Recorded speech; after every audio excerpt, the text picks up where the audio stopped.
जानेंगे गोलीय दर्पणों से प्रतिबिंब का निर्माण कैसे होता है और प्रतिबिंब कहाँ बनते हैं और उनकी प्रकृति कैसी होती है। बहुत ही आसान विधियों में आज सीखने वाले हैं। चलिए सीखते हैं गोलीय दर्पण से प्रतिबिंब का निर्माण। अवतल दर्पण से प्रतिबिंब का निर्माण कैसे होता है, तो प्रतिबिंब का निर्माण जानने से पहले इससे संबंधित कुछ नियम होते हैं वो जान लेंगे, तो इनसे प्रतिबिंब कैसे बनता है वो सीखना बहुत आसान हो जाएगा। तो देखते हैं, पहला नियम होता है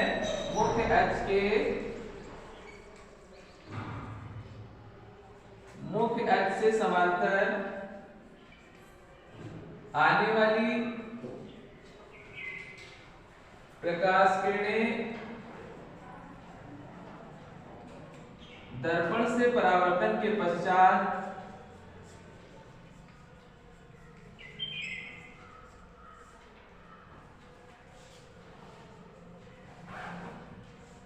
फोकस से होकर गुजरती हैं। फोकस से होकर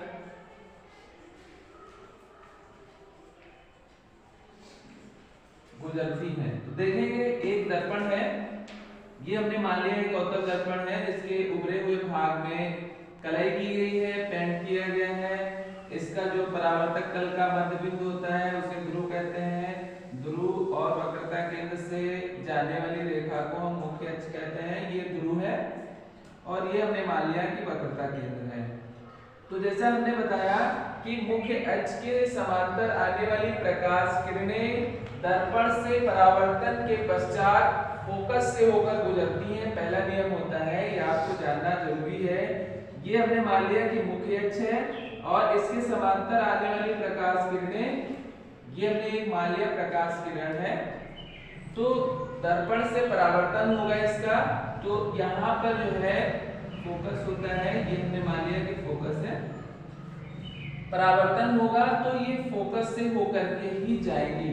कोई भी प्रकाश किरण होगी जो मुख्य अक्ष के समांतर जाएगी, दर्पण से टकराएगी, वहां परावर्तन होगा, तो निश्चित है कि फोकस से होकर के जाएगी। कितनी भी प्रकाश किरणें हम यहाँ से ले जाएं जो मुख्य अक्ष के समांतर है, दर्पण से उनका परावर्तन होगा तो फोकस से होकर के जाएंगी।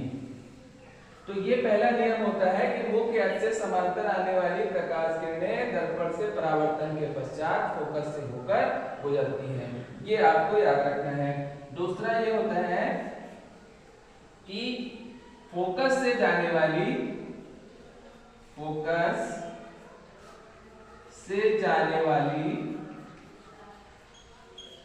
प्रकाश किरणें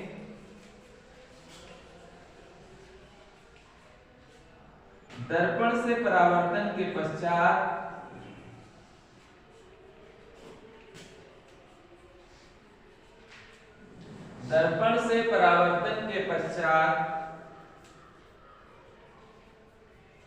मुख्य अक्ष के समांतर गुजरती हैं या मुख्य अक्ष से समांतर होकर निकलती हैं। मुख्य अक्ष से समांतर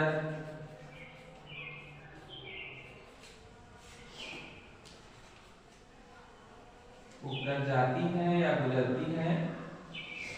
तो पहला नियम जो था उसके जस्ट अपोजिट है। उसमें क्या था, मुख्य अक्ष के समांतर जाती थी, परावर्तन के बाद फोकस से जाती थी।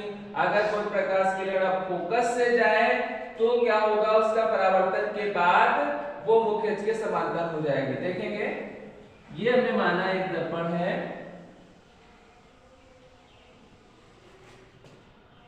ये इसका मुख्य अक्ष है और ये हमने एक बिंदु मान लिया जो मान लिया कि इसका फोकस है। जैसा कि नियम में बताया गया है कि किसी फोकस से जाने वाली प्रकाश किरण दर्पण से परावर्तन के पश्चात उसका क्या होगा, वो मुख्य अक्ष के समांतर हो जाएगी। कुछ इस तरीके से हो जाएगा। कितनी भी प्रकाश किरणें हम फोकस से होकर गुजारेंगे, जैसे ही दर्पण का परावर्तन होगा वो मुख्य अक्ष के समांतर आ जाएंगी। कुछ इस तरीके से जितनी भी फोकस से होके जाएंगी प्रकाश किरणें वो दर्पण से परावर्तित होकर के मुख्य अक्ष के समांतर हो जाएंगी। ये हमारा दूसरा नियम होता है। अब हम तीसरा देखेंगे। तीसरा नियम हमारा होगा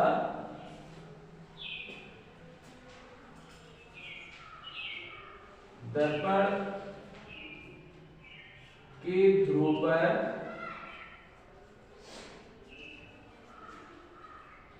आपतित किरण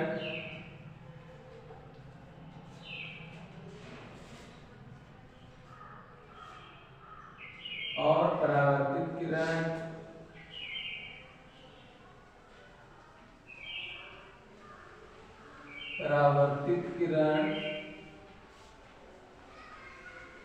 समान कोण अंतरित करती हैं।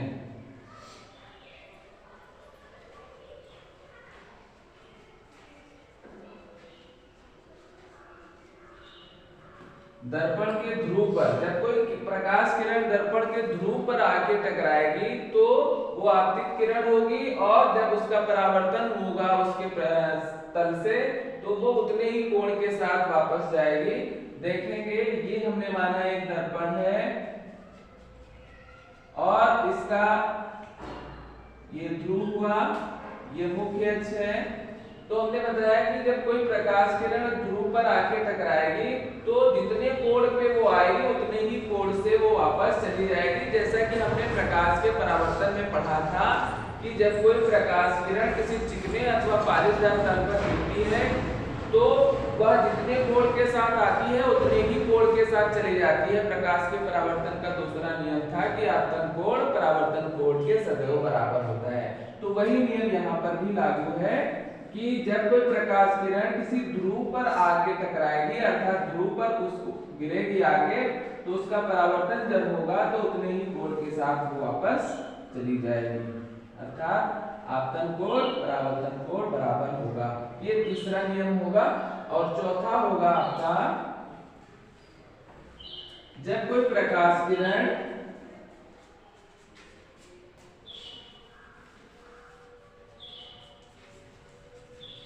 वक्रता केंद्र से होकर जाएगी, वक्रता केंद्र से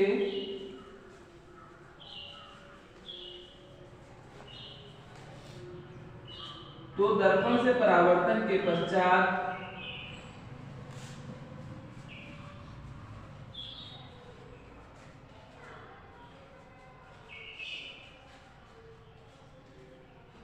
उसी दिशा में वापस आएगी, अर्थात वक्रता केंद्र से ही वापस गुजरेगी।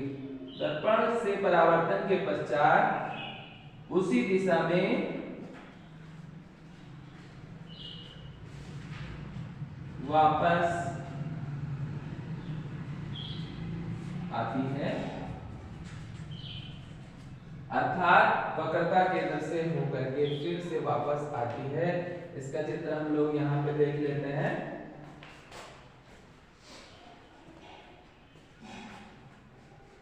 यहाँ पे देख लेते हैं।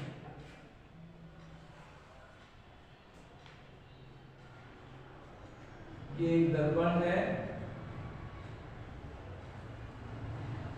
ये हमने मान लिया मुख्य अक्ष है।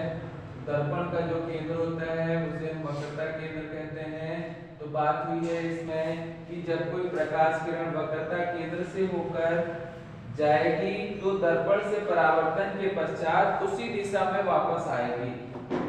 तो उसी दिशा में वापस आने का मतलब जिस बिंदु से जाएगी उसी दिशा में वापस चली आएगी। तो ये मान लो एक प्रकाश किरण है जो वक्रता केंद्र से होकर के जा रही है और दर्पण पे आके गिरी। दर्पण पे आके जब गिरेगी तो इसका परावर्तन होगा। तो परावर्तन जब होगा तो वो उसी दिशा में वापस चली जाएगी, क्योंकि कोई भी दर्पण होता है ये हम जानते हैं कि ये बिंदु C से होकर के यानी केंद्र से होकर के जो रेखा दर्पण तक जाएगी वो वक्रता त्रिज्या होगी। वक्रता त्रिज्या सदैव वृत्त की परिधि पर लंब होती है, अर्थात ये 90 अंश का कोण बनाएगी, यानी कि ये लंब होगा। तो लंब होगा तो उसी दिशा में वो वापस चली जाएगी। तो ये चौथा नियम हो गया कि जब वृत्त के केंद्र से या दर्पण के केंद्र से कोई प्रकाश किरण होकर गुजरेगी तो उसी दिशा में वापस चली जाएगी। ये 4 नियम आपको याद रखना है। पहला हमारा था कि जब मुख्य अक्ष से कोई प्रकाश किरण मुख्य अक्ष के समांतर जब कोई प्रकाश किरण दर्पण से परावर्तित होगी तो वह फोकस से होकर के जाएगी। और दूसरा नियम क्या था जब कोई प्रकाश किरण फोकस से होकर के गुजरेगी तो वो मुख्य अक्ष के समांतर हो जाएगी। तीसरा नियम ये था कि जब कोई प्रकाश किरण ध्रुव पर टकराएगी तो वह उतने ही कोण के साथ वापस चली जाएगी। चौथा ये होगा कि जब कोई प्रकाश किरण वक्रता केंद्र से होकर के आएगी तो दर्पण से परावर्तन के पश्चात वो वापस वक्रता केंद्र की दिशा में ही चली जाएगी। अब हम लोग आगे दर्पणों में परावर्तन कैसे होता है ये हम देखेंगे, उनके प्रतिबिंब कहाँ बनते हैं, किन स्थितियों में बनते हैं, अवतल दर्पण से प्रतिबिंब का निर्माण कैसे होता है। मैंने जो आपको अभी बताया नियम 4, उस नियम के आधार पर हम यहाँ पर देखेंगे कि अवतल दर्पण से प्रतिबिंब का निर्माण कैसे होता है। तो पहले तो आप ये देख लें कि अवतल दर्पण में वस्तुओं को कहाँ पे रख के प्रतिबिंब बनाया जा सकता है। तो ये जानेंगे पहले। तो ये अवतल दर्पण हमने लिया और इससे एक मुख्य अक्ष खींचा, ये मध्य बिंदु इसका दर्पण का होगा जिसको हम ध्रुव कहेंगे, और एक बिंदु सी है जिसका जो इसका वक्रता केंद्र है और फोकस एफ है। तो यहाँ पे कई स्थितियां उत्पन्न होती हैं जहां पर हम वस्तु को रख के प्रतिबिंब प्राप्त कर सकते हैं। तो पहली स्थिति आपकी होगी फोकस और ध्रुव के बीच में। जब वस्तु को फोकस और ध्रुव के बीच में रखेंगे तो प्रतिबिंब की स्थिति के विषय में हम जानकारी लेंगे। उसके बाद जब हम फोकस पे वस्तु को रखेंगे तब हम उसके प्रतिबिंब की स्थिति की जानकारी प्राप्त करेंगे कि कहां पर बनेगा और कैसा बनेगा, उसका आकार कैसा होगा। तीसरी कंडीशन होगी अगर हम वक्रता केंद्र और फोकस के बीच में वस्तु को रखते हैं, उस स्थिति में प्रतिबिंब की स्थिति कैसी होगी या उसका साइज कैसा होगा, कहां बनेगा, ये जानकारी हम लेने वाले हैं। उसके बाद यदि हम वस्तु को वक्रता केंद्र सी पर रखते हैं तो प्रतिबिंब कैसा होगा, अर्थात ये स्थिति हमको मिलेगी। और वक्रता केंद्र से आगे अगर वस्तु को रखें, अर्थात इसको और आगे बढ़ाया जाए जहां तक बढ़ाया जा सके, अर्थात अनंत तक, अनंत और वक्रता केंद्र के बीच में अगर वस्तु को रखा जाए तो उसकी स्थिति क्या आएगी वो हम लोग देखेंगे। और एक और स्थिति प्राप्त होगी कि अगर हम वस्तु को अनंत पर रखे जाके तो उसकी प्रतिबिंब की स्थिति कैसी होगी या प्रतिबिंब कैसा होगा। तो यहाँ पर हम देख रहे हैं कितनी स्थितियों में हम लोग देखेंगे कि वस्तु का आकार और उसके प्रतिबिंब के विषय में जानकारी लेंगे। तो पहली स्थिति ये हो जाएगी आपकी कब, जब फोकस और ध्रुव के बीच में वस्तु रखी हो, और दूसरी हो जाएगी स्थिति जब फोकस पर ही वस्तु रखी हो, और तीसरी स्थिति हो जाएगी जब फोकस और वक्रता केंद्र के बीच में रखी हो, और चौथी स्थिति हो जाएगी जब वक्रता केंद्र पर वस्तु रखी हो, और पांचवी स्थिति हो जाएगी जब वक्रता केंद्र और अनंत के बीच में वस्तु रखी हो, और छठी और अंतिम स्थिति होगी जब वस्तु कहाँ रखी हो, अनंत पर रखी हो। ये 6 स्थितियों के विषय में हम लोग आप जानने वाले हैं कि उनका प्रतिबिंब कैसा बनता है और उनका साइज कैसा होता है, ये हम जानने वाले हैं। तो चलते हैं पहली स्थिति के विषय में, देखते हैं कि पहली स्थिति में प्रतिबिंब कैसा बनता है और कहाँ बनता है। तो हम एक अवतल दर्पण ले रहे हैं। पहली स्थिति हमारी क्या है, जब वस्तु फोकस और ध्रुव के बीच स्थित हो। यहाँ पे हम लिखते हैं जब वस्तु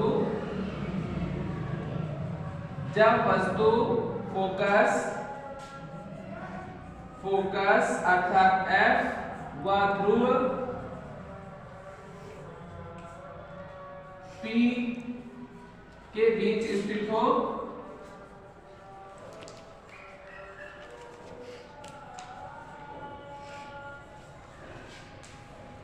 तो हम देखते हैं यहाँ पे एक दर्पण बनाएंगे।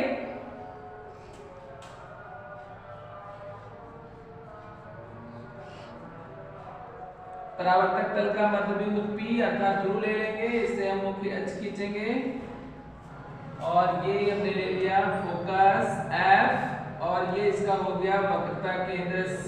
तो हमने क्या स्थिति ली है, जब वस्तु फोकस F व ध्रुव के बीच स्थित हो या बीच में स्थित हो। तो हम यहाँ पे स्थित कर रहे हैं वस्तु को फोकस और ध्रुव के बीच में, ये वस्तु हमने ले ली। तो अभी हमने पहले नियम में जाना है कि जब कोई वस्तु से चलने वाली प्रकाश किरणें अर्थात उसके मुख्य अक्ष के समांतर चलने वाली प्रकाश किरणें दर्पण से परावर्तित होती हैं तो वो कहां से होके गुजरती हैं, उसके फोकस से होके गुजरती हैं। अर्थात मुख्य अक्ष से समांतर हम एक किरण ले लेंगे, उसका परावर्तन होगा तो हमें मालूम है कि वो फोकस से होकर के जाएगी, एक ये स्थिति होगी। किसी भी वस्तु का प्रतिबिंब बनाने के लिए हम चाहते हैं कि कम से कम 2 किरणों का होना आवश्यक होता है। तो एक ये वस्तु है, इससे हम कोई 2 किरणें ले लेंगे।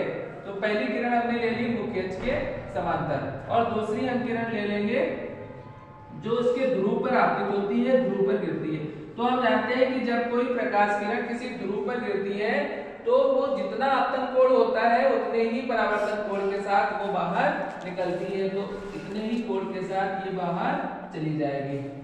तो हम देखते हैं कि 2 प्रकाश किरणें इस तरह से परावर्तित होकर गुजर रही हैं। तो यहाँ पे हम देखते हैं अगर इनको हम आगे तक बढ़ाते चले जाएं तो ये कहीं पर मिलने नहीं वाली है और आगे ये दिखाई दे रहा है कि इनके बीच की दूरियां बढ़ती चली जा रही हैं। अर्थात ये एक दूसरे को कहीं काटेगी नहीं, अर्थात इनका जो प्रतिबिंब होगा वो वास्तविक नहीं होगा। और एक और स्थिति यहाँ बनती है कि अगर हम इन किरणों को पीछे की ओर बढ़ाते हैं, बढ़ा के देखते हैं ऐसे, पीछे बढ़ाने पर एक बिंदु ऐसा मिलता है हमको जहां पर ये दोनों एक दूसरे को क्रॉस करती हुई हमको दिखती है। तो हमको मालूम है कि जहां पर 2 प्रकाश किरणें एक दूसरे को क्रॉस करती हैं, काटती हैं, वो उस वस्तु का प्रतिबिंब कहलाता है। तो यहाँ पे हम देखेंगे कि पीछे की ओर बढ़ाने पर ये वस्तुएं ये प्रकाश किरणें एक दूसरे को काट रही हैं। अगर इस वस्तु का नाम मैंने रखा ए बी तो प्रतिबिंब इसका नाम हो जाएगा ए डैश बी डैश। तो हम ये देख रहे हैं कि ये जो वस्तु ए बी थी इसका प्रतिबिंब जो है वो दर्पण के पीछे बन रहा है, अर्थात ये जो प्रतिबिंब है ये काल्पनिक है। तो यहाँ पर हम देखेंगे कि प्रतिबिंब की प्रकृति कैसी है।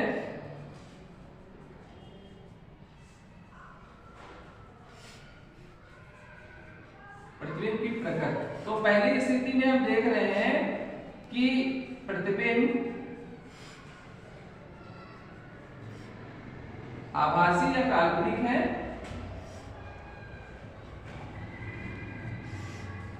काल्पनिक बनता है।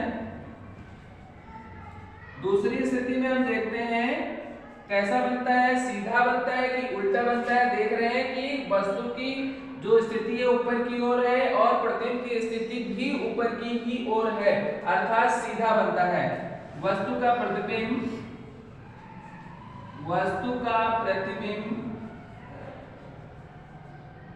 सीधा तथा मतलब इसके आगे हम इसमें क्या जोड़ेंगे, उसका साइज देखेंगे कैसा है। यहाँ पे आप देख रहे हैं जो वस्तु है उसका आकार छोटा दिख रहा है और जो प्रतिबिंब है उसका आकार हमें बड़ा दिख रहा है, अर्थात प्रतिबिंब सीधा और वस्तु से बड़ा बनता है, वस्तु से बड़ा बनता है। तीसरे स्टेप में हम देखेंगे कि वो कहाँ बनता है, अर्थात दर्पण के पीछे बनता है। तो लिखेंगे प्रतिबिंब दर्पण के पीछे बनता है। तो ये स्थिति क्लियर हो गई होगी कि जब वस्तु को फोकस और ध्रुव के बीच में रखते हैं तो उसका जो प्रतिबिंब होता है वो आभासी बनता है, अर्थात काल्पनिक बनता है और वस्तु से बड़ा तथा सीधा बनता है। उसके बाद दूसरी स्थिति हमने बताई थी कि वस्तु को जब हम फोकस पे रखेंगे तो उसके प्रतिबिंब कहाँ बनेंगे, कैसे बनेंगे, ये देखते हैं। स्थिति नंबर 2, जब वस्तु फोकस F पर स्थित हो, फोकस F पर स्थित हो तो हम लोग देखेंगे कि वस्तु का प्रतिबिंब कहाँ बनता है और कैसा बनता है। एक अवतल दर्पण हम लेते हैं,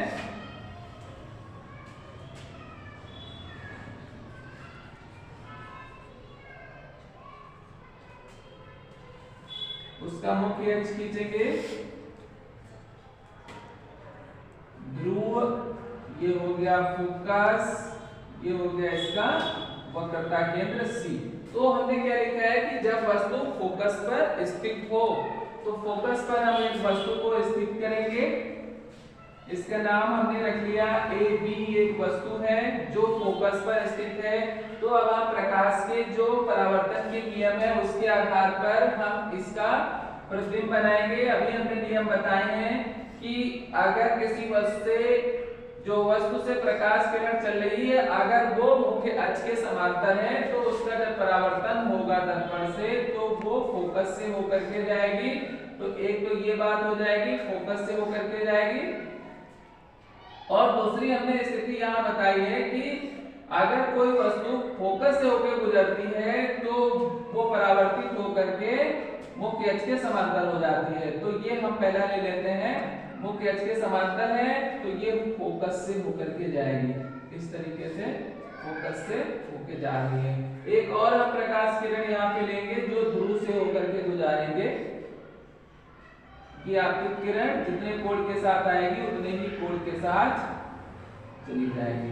तो यहाँ पे हम देख रहे हैं कि ये जो प्रकाश किरणें हैं एक दूसरे को काट नहीं रही हैं, वो बराबर दूरी के साथ आगे की ओर बढ़ती चली जाती है। अगर हम इनको पीछे भी बढ़ाते हैं तो इनके बीच की दूरी कम नहीं हो रही है, बराबर चल रही है, अर्थात ये दूसरे को कहीं नहीं काटती है। तो यहाँ कल्पना करते हैं कि ये दोनों एक दूसरे को जाके अनंत पर काटेंगे जाके। तो इस तरफ जाएंगे, अर्थात वस्तु का जो प्रतिबिंब होगा वो वास्तविक होगा। पहली बात में हम लिखेंगे वस्तु का प्रतिबिंब, वस्तु का प्रतिबिंब वास्तविक, वस्तु का प्रतिबिंब वास्तविक बनेगा या बनता है। दूसरी स्थिति में हम लिखेंगे कैसा बनेगा, नीचे की ओर जा रही है तो हम यह समझेंगे कि वस्तु ऊपर की ओर है तो प्रतिबिंब नीचे की ओर बन रहा है, अर्थात उल्टा बनेगा।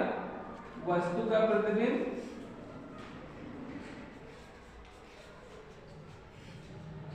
उल्टा, जब कोई वस्तु का प्रतिबिंब अनंत पर बनता है तो उसका साइड जो होता है वस्तु से बड़ा होता है, तो हम लिखेंगे प्रतिबिंब उल्टा तथा वस्तु से बड़ा बनता है, वस्तु से बड़ा बनता है। और तीसरी स्थिति में लिखेंगे कि उसका साइड मतलब कहाँ बनता है, तो अनंत पर बनता है। वस्तु का प्रतिबिंब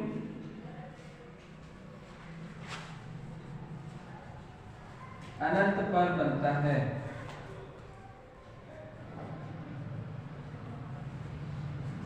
तो दूसरी स्थिति में हमने देखा कि जब वस्तु फोकस पर स्थित है तो उसका प्रतिबिंब वास्तविक बन रहा है तथा उल्टा, और वस्तु से बड़ा बनना है तथा वो अनंत पर बनता है। तो अब तीसरी स्थिति में देखेंगे कि जब वस्तु को हम वक्रता केंद्र और फोकस के बीच में रखते हैं तो उसका प्रतिबिंब कैसा बनेगा। तीसरी स्थिति हमने यहाँ पे बताई है। तीसरी स्थिति कौन सी है, जब वक्रता केंद्र और फोकस के बीच में वस्तु रखी हो। चलो देखते हैं तीसरी स्थिति।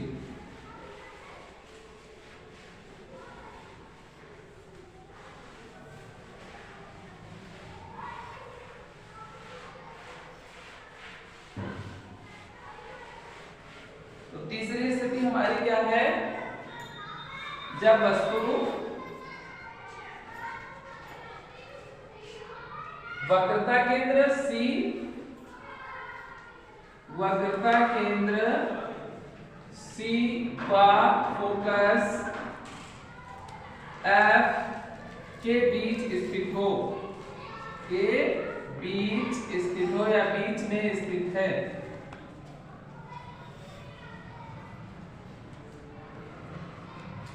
तो देखेंगे उसके प्रतिबिंब के विषय में। एक हमने अवतल दर्पण बनाया,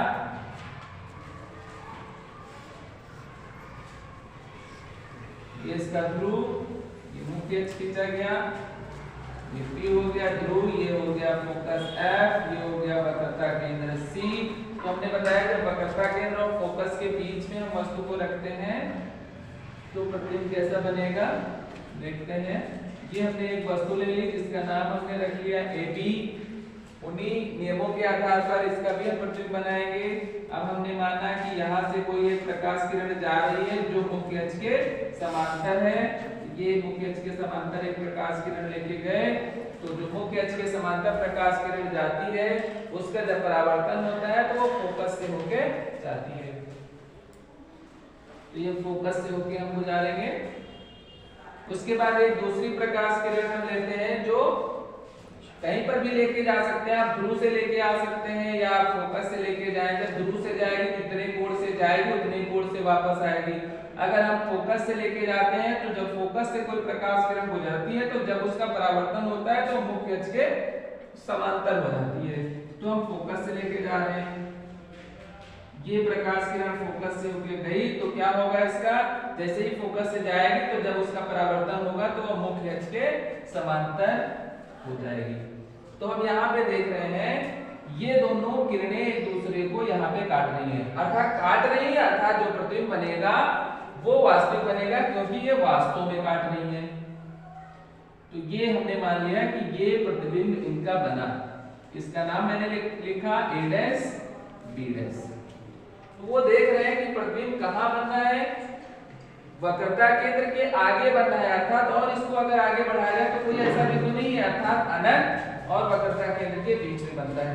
तो पहली बार हम लिखेंगे प्रतिबिंब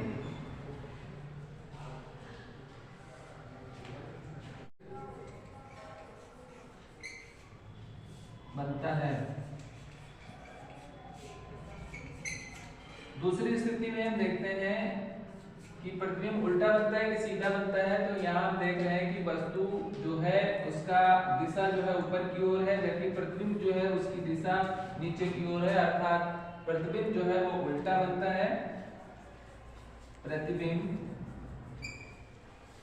उल्टा व उसका साइज देख लेते हैं। देखेंगे वस्तु AB जो है वो प्रतिबिंब से छोटी दिख रही है, अर्थात प्रतिबिंब जो है वो बड़ा बन रहा है। प्रतिबिंब उल्टा व वस्तु से बड़ा बनता है। तीसरी स्थिति हम देखेंगे प्रतिबिंब कहाँ बन रहा है, तो देख रहे हैं कि वक्रता केंद्र के आगे, अर्थात इस लाइन को अगर और मुख्य अक्ष को बढ़ाते जाएं तो हमको कोई एक बिंदु नहीं मिल रहा है, अर्थात अनंत और वक्रता केंद्र के बीच में बन रहा है। तो क्या लिखेंगे, प्रतिबिंब वक्रता केंद्र C व अनंत के बीच में बनता है।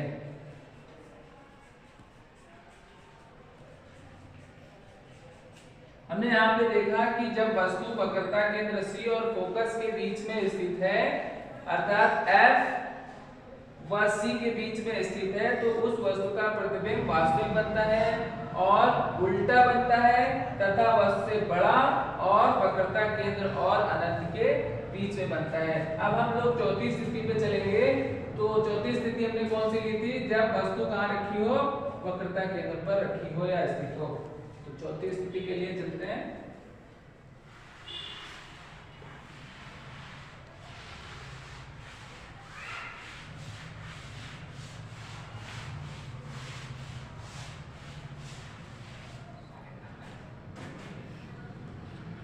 स्थिति नंबर 4 क्या है, जब वस्तु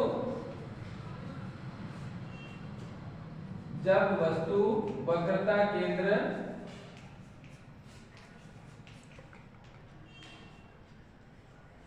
C पर स्थित हो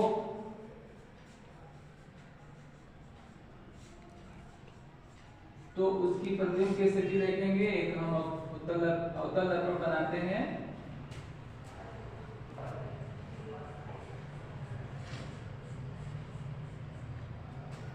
ये उसका ध्रुव और ये मुख्य अक्ष खींचा, ध्रुव P, ये फोकस है F और ये वक्रता केंद्र हमने C ले लिया। जहां पर वस्तु रखी है, अर्थात वक्रता केंद्र C पर एक वस्तु रखी है जिसका नाम हमने पहले की तरह A और B रखा, अर्थात AB रखा। तो आप लोग जानते हैं जो नियम में मैंने बताया है कि जो प्रकाश किरणें होती हैं वो जब मुख्य अक्ष के समांतर इससे चलती हैं तो दर्पण से परावर्तन के पश्चात उनका क्या होता है, वो फोकस से होके जाती हैं। तो मुख्य अक्ष के समांतर मैंने एक प्रकाश किरण ली, तो जब परावर्तन होगा तो वो फोकस से होके गुजरेगी। तो ये फोकस से होके चली गई। तो किसी वस्तु का प्रतिबिंब पाने के लिए कम से कम 2 किरणों का होना अनिवार्य होता है। तो दूसरी प्रकाश किरण हम ले लेते हैं यहाँ पे। दूसरी प्रकाश किरण हमने यहाँ पे ले ली जो फोकस से होके जाती है। जो फोकस से होके प्रकाश किरण जाती है उस जो दर्पण का परावर्तन होता है या दर्पण से परावर्तित होती है तो मुख्य अक्ष के समांतर आ जाती है, मुख्य अक्ष के समांतर आ जाती है। ऐसे देखेंगे।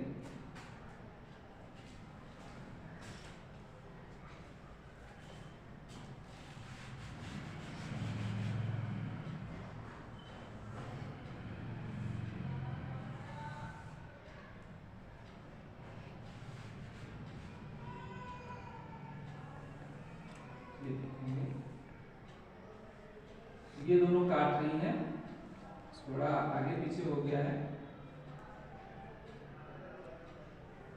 तो हम देख रहे हैं कि जो प्रतिबिंब बन रहा है वो सीधे C पर ही बन रहा है। यहाँ पर दोनों C पर ही आके काट रही हैं एक दूसरे को, अर्थात जो प्रतिबिंब है वो वास्तव में दोनों प्रकाश किरणें काट रही है, अर्थात जो है वो वास्तविक बनता है। पहली बात हम लिखेंगे प्रतिबिंब वास्तविक बनता है।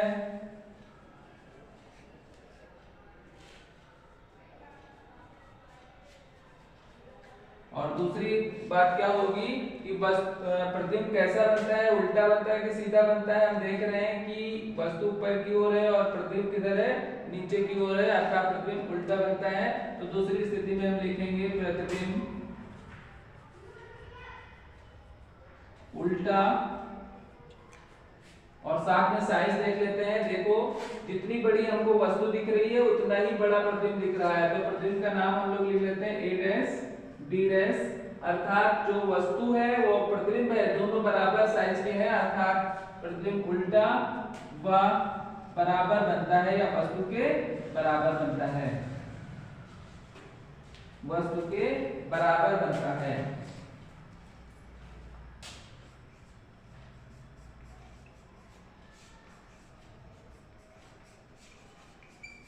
तीसरी स्थिति में देखेंगे कि वस्तु का प्रतिबिंब कहाँ बनना है। तो देखो वस्तु का प्रतिबिंब कहाँ पर बनना है, जहां पर वस्तु रखी है उसी के नीचे प्रतिबिंब बन रहा है। बात समझ रहे हैं ना, उसी के नीचे बनना है, अर्थात वक्रता केंद्र पर ही प्रतिबिंब बनता है। तो क्या लिखेंगे कि प्रतिबिंब वक्रता केंद्र पर ही बनता है।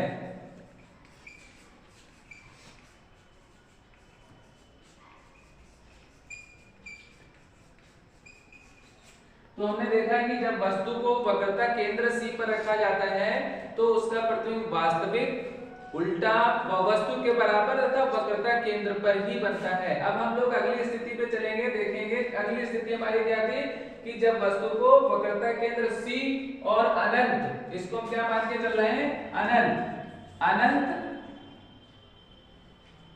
और C के बीच में अर्थात वक्रता केंद्र और अनंत के बीच में वस्तु रखी हो। तो पांचवी स्थिति में हम देखेंगे कि वस्तु का प्रतिबिंब कैसा व कहां बनता है, देखते हैं।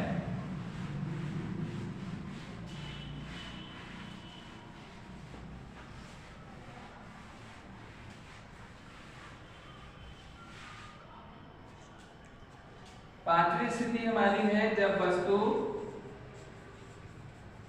कहां पर स्थित हो, पांचवी स्थिति में वक्रता केंद्र और अनंत के बीच में स्थित हो। जब वस्तु वक्रता केंद्र व अनंत के बीच में स्थित हो।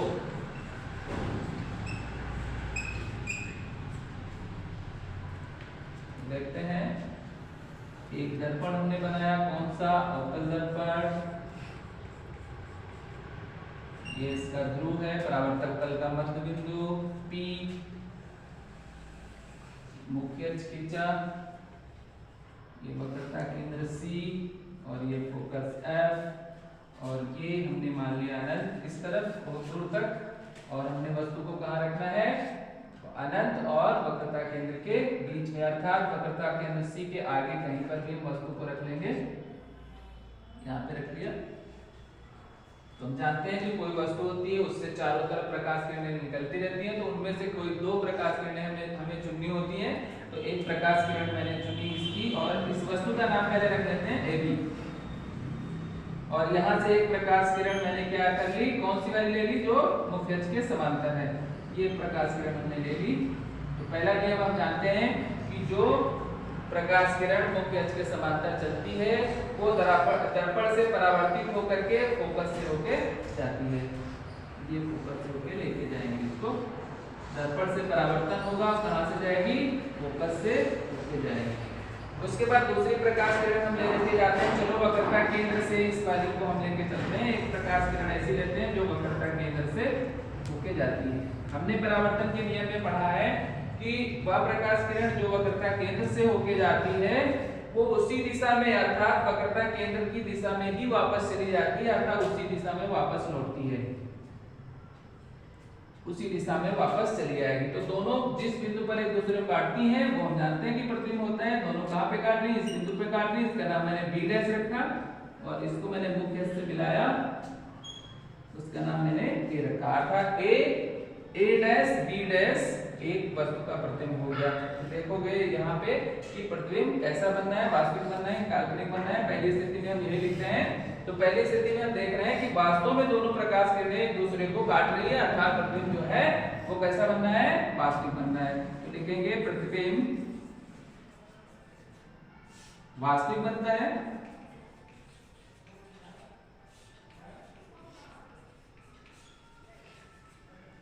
दूसरे स्टेप में लिखेंगे कि प्रतिबिंब,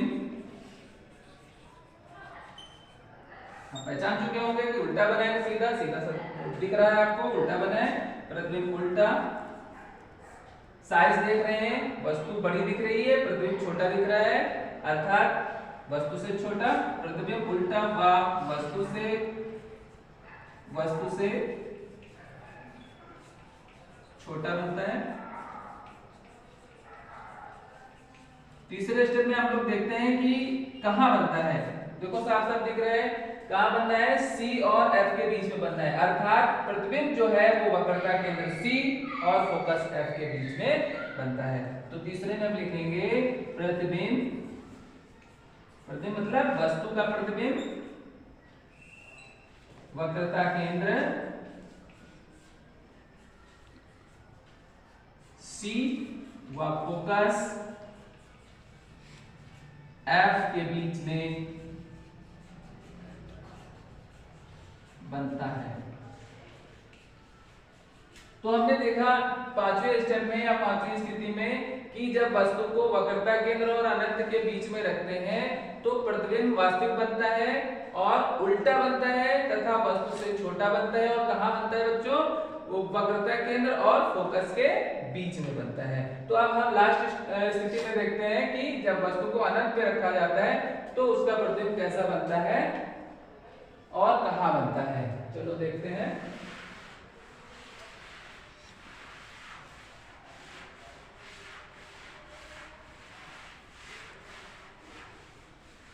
छठी स्थिति क्या थी हमारी? जब वस्तु अनंत पर स्थित हो। जब वस्तु अनंत पर स्थित हो।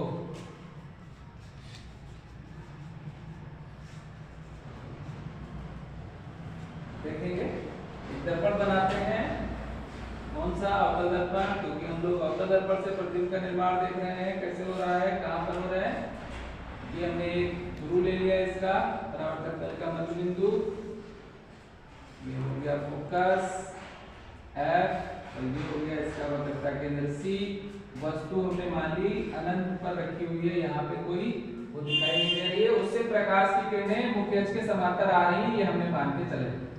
तो मुख्य अक्ष के समांतर कोई एक प्रकाश किरण बहुत दूर से अनंत से आ रही है, तो आप लोग जानते हैं कि मुख्य अक्ष से समांतर आने वाली प्रकाश किरणें दर्पण से परावर्तित होकर के फोकस से होकर गुजरती है। ये हमने माना कि एक प्रकाश किरण है जो अनंत से आ रही है, वो है कैसी, मुख्य अक्ष के समांतर है। तो मुख्य अक्ष से समांतर आने वाली प्रकाश किरणें दर्पण से परावर्तित होकर के कहां से गुजरती हैं, फोकस से गुजरती हैं। ऐसे एक और हम प्रकाश किरण ले लें, चलो इधर ले लेते हैं, इधर से भी आप ले सकते हैं, और इसी के समांतर ले लें दूसरी प्रकाश किरण।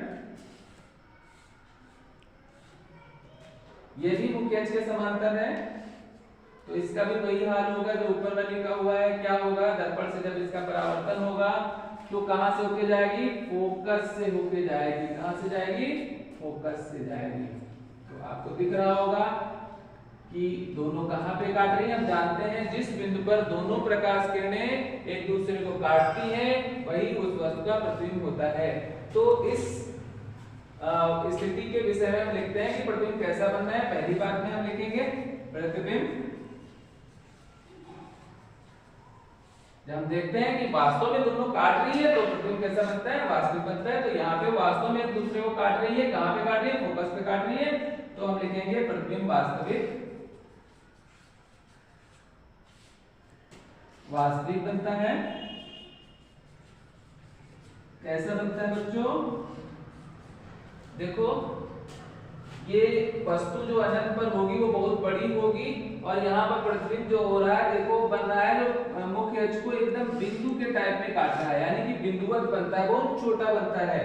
तो हम क्या लिखेंगे, प्रतिबिंब बिंदुवत या बिंदु के समान,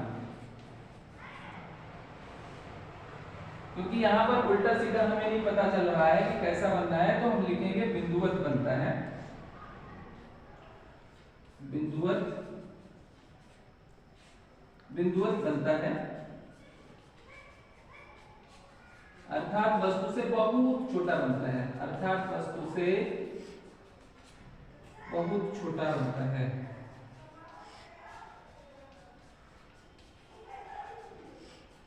और कहां बनता है बच्चों, आप लोग देख रहे होंगे कि दोनों प्रकाश किरणें कहां पे काट रही है, फोकस पे काट रही है। तो कहां बनता है, प्रतिबिंब फोकस पर बनता है।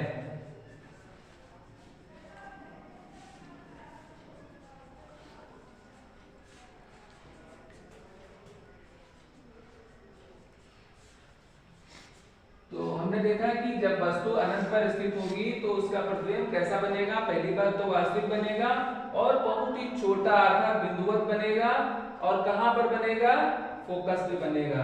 तो ये 6 स्थितियां थी अवतल दर्पण के लिए। हमने बताया कि अवतल दर्पण से प्रतिबिंब का निर्माण देखा हमने 6 स्थितियों के लिए। अब हम लोग देखेंगे उत्तल दर्पण में प्रतिबिंब का निर्माण कैसे होता है। आपको नोट करना है तो नोट करें, अन्यथा आप स्क्रीनशॉट ले सकते हैं। तो अब हम लोग देखने वाले हैं कि उत्तल दर्पण में प्रतिबिंब का निर्माण कैसे होता है।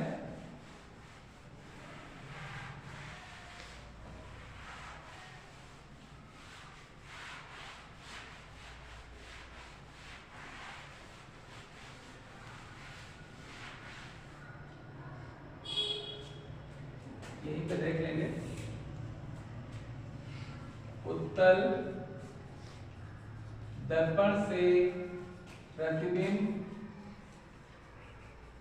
का निर्माण।